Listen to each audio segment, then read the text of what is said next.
LIC policy का premium अपने bank account से ऑटो डेबिट कैसे करा सकते हैं। तो अगर यहाँ पे आप अपनी पॉलिसी में ऑटो डेबिट इनेबल करा देते हैं तो जो भी आपकी पॉलिसी का प्रीमियम है वो डायरेक्टली आपके बैंक अकाउंट से डिडक्ट हो जाता है। तो उसके बाद आपको बार बार LIC ब्रांच में जाने की जरूरत नहीं होगी और ऑनलाइन ही आपके बैंक अकाउंट से आपकी जो पेमेंट है पॉलिसी के प्रीमियम की वो डिडक्ट हो जाती है।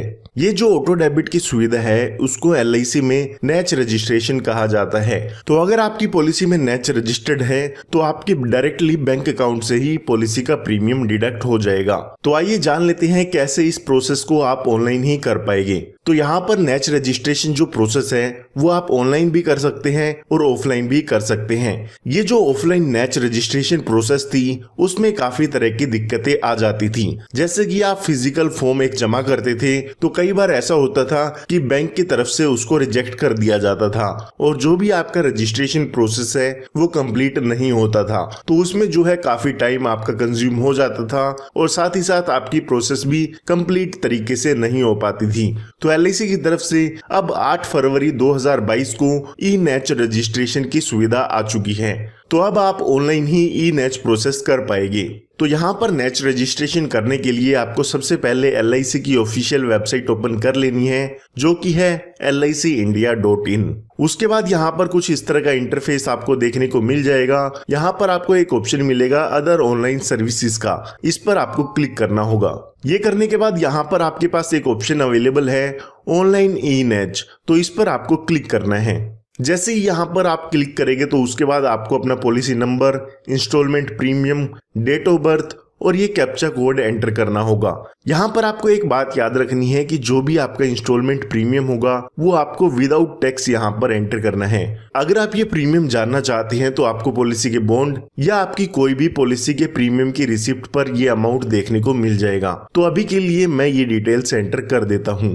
ये डिटेल्स एंटर करने के बाद आपको क्लिक करना है वेरीफाई पर। जैसे ही आप वेरीफाई पे क्लिक करेंगे तो आपके पास इस तरह के यहाँ पर कुछ ऑप्शंस आ जाएगी जो भी आपको इस नेच प्रोसेस में फॉलो करने होंगे। तो इनको अगर आप रीड करना चाहते हैं तो रीड कर सकते हैं। यहाँ पर जो मेन पॉइंट है वो आपको मैं बता देता हूँ कि जो भी आपका इंस्टॉलमेंट प्रीमियम है वो 10 लाख रुपए से ज्यादा का नहीं होना चाहिए और साथ ही साथ जो भी आपकी पॉलिसी का प्रीमियम ड्यू है उसमें कम से कम 16 दिन रिमेनिंग होनी चाहिए। तो अगर आप इन्हें रीड करना चाहे तो रीड कर सकते हैं। उसके बाद यहाँ पर आपको टिक करना होगा और आपको यहाँ पर ओके पर क्लिक कर देना है।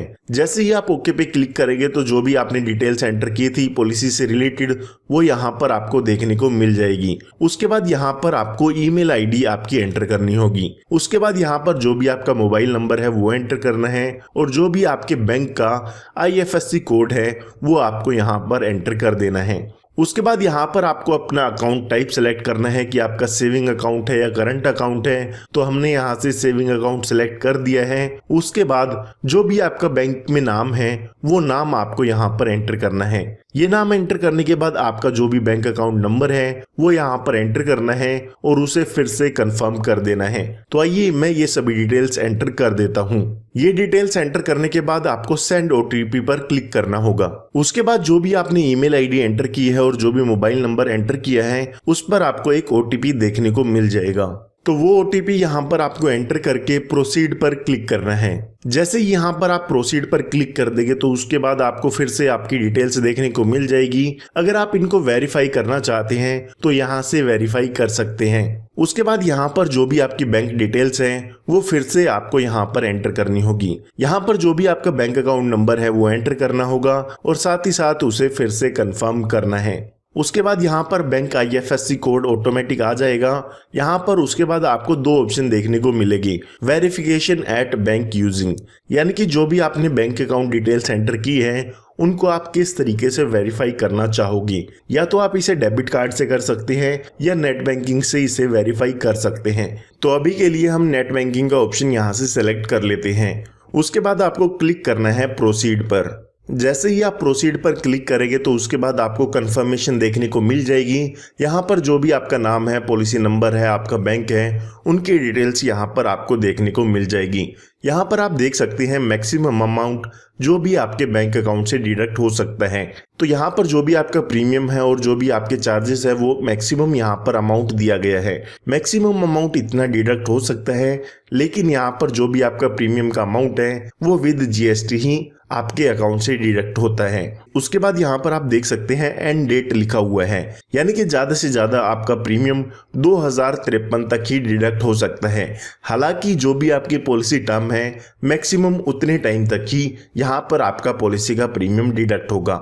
उसके बाद फ्रीक्वेंसी देख सकते हैं कि ईयरली हमारा ये जो प्रीमियम है इसमें डिडक्ट होता है। तो ये डिटेल्स कंफर्म करने के बाद आपको यहाँ पर टिक करना है और यस टू प्रोसीड पर क्लिक करना होगा। उसके बाद यहाँ पर आपको क्लिक करना है कंटिन्यू पर।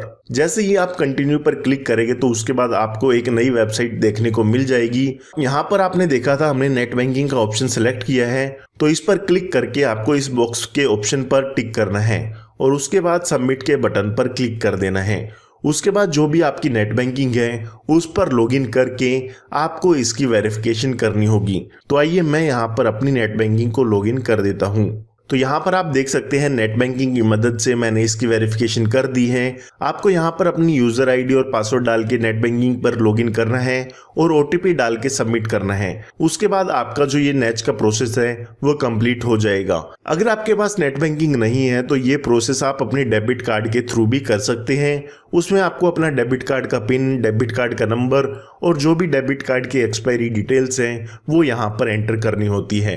तो यहाँ पर आप देख सकते हैं योर रिक्वेस्ट फॉर ऑनलाइन ई नेच इज सक्सेसफुल, यानी कि जो हमारी नेच की रिक्वेस्ट थी वो एलआईसी के पास जा चुकी है। तो यहाँ पर जो भी इसकी कंफर्मेशन होगी वो आपको ईमेल के थ्रू आपकी ईमेल आईडी पर भी मिल जाएगी कि आपकी पॉलिसी में जो भी नेच की प्रोसेस है वो कम्प्लीटली रजिस्टर्ड हो चुकी है। इसके बाद जैसे ही आपकी पॉलिसी का प्रीमियम ड्यू होगा तो आपके पास मैसेज देखने को मिल जाएगा कि आपकी पॉलिसी का प्रीमियम ड्यू हो चुका है और जो भी आपका सेविंग बैंक अकाउंट है उससे डायरेक्टली आपका ये जो प्रीमियम है वो डिडक्ट हो जाता है। तो उम्मीद करता हूं इस ई-नेच प्रोसेस की मदद से आप अपने पॉलिसी के प्रीमियम को ऑटो डेबिट अपने सेविंग बैंक अकाउंट से करा सकते हैं। इस प्रोसेस से रिलेटेड आपको कोई भी डाउट है तो वो मुझसे आप कमेंट में पूछ सकते हैं। जल्दी से जल्दी मैं उसका रिप्लाई करने की कोशिश करूंगा। और अगर आपको ये वीडियो पसंद आई है तो इस वीडियो को लाइक जरूर कीजिएगा, क्योंकि इस तरह की लेटेस्ट वीडियोस मैं आप सभी के लिए लाता रहता हूँ। तो आज के लिए इस वीडियो में इतना ही। मिलता हूँ आपको एक नई और एक्साइटिंग वीडियो के साथ। तब तक के लिए good bye and take care.